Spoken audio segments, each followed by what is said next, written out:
जोहार। लोकल खबर में आप सभी का बहुत बहुत स्वागत है। मेरा नाम है सुभाष शेखर।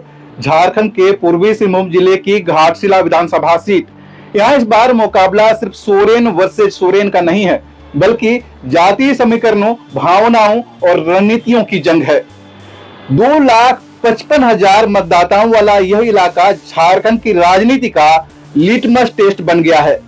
तो आइए जानते हैं इस उपचुनाव में कौन कौन मैदान में है, क्या है इस इलाके की जातीय समीकरण और किसकी किस चाल पर जनता मुहर लगाएगी। घाटशिला विधानसभा सीट अनुसूचित जनजाति यानी कि एसटी के लिए आरक्षित है। यह आदिवासी वोट बैंक सबसे मजबूत, करीब 45 से 48% तक, बाकी 40 से 45% वोट हैं ओबीसी यानी कुर्मी, यादव, तेली और वैश्य समुदायों का। एससी लगभग 4 से 5% और सवर्ण और अल्पसंख्यक वोट करीब 5 से 10% है। कुल मतदाता यहाँ है 2,55,000, जिनमें पुरुष 1,24,000, महिलाएं 1,30,000। मतलब महिला मतदाता यहाँ निर्णायक भूमिका निभा सकती है। यह पूरा इलाका ग्रामीण है। यहाँ लोगों की रोजी रोटी खनन, वन उत्पाद, छोटे कारोबार और मजदूरी पर टिकी है। बेरोजगारी, पलायन, स्वास्थ्य सुविधाओं की यहाँ बहुत कमी है।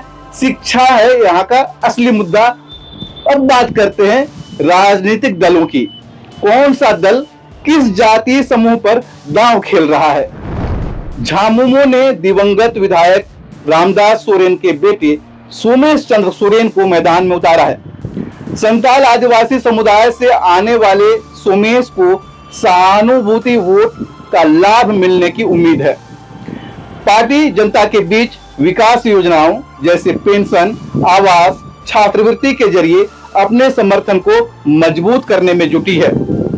झारखंड मुक्ति मोर्चा का फोकस साफ है, संताल वोट बैंक को पूरी तरह अपने पाले में रख लेना।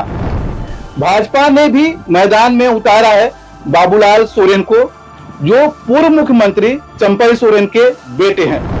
पार्टी 46% आदिवासी वोट बैंक को साधने में जुटी है।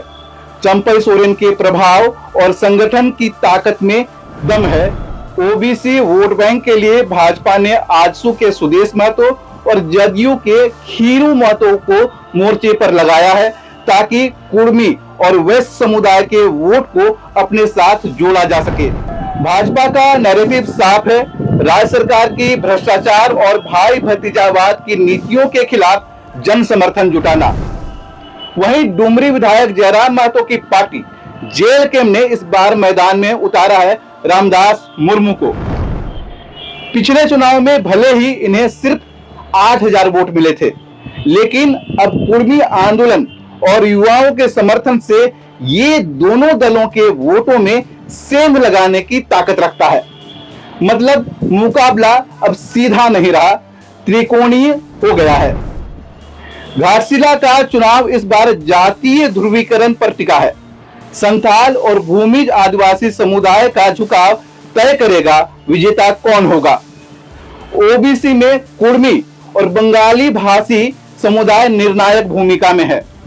अगर ओबीसी वोट झामुमो और भाजपा में बढ़ जाए तो तीसरी ताकत यानी जेल कैम्प को फायदा मिल सकता है। लेकिन अगर आदिवासी वोट एकजुट हुआ तो यह मुकाबला सीधा झामुमो वर्सेज बीजेपी में सिमट जाएगा।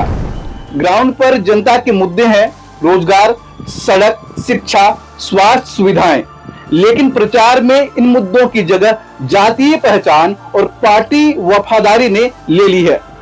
लोग कह रहे हैं नेता बदलते हैं लेकिन हालात नहीं, इसलिए कई युवा इस बार तीसरे विकल्प की ओर देख रहे हैं।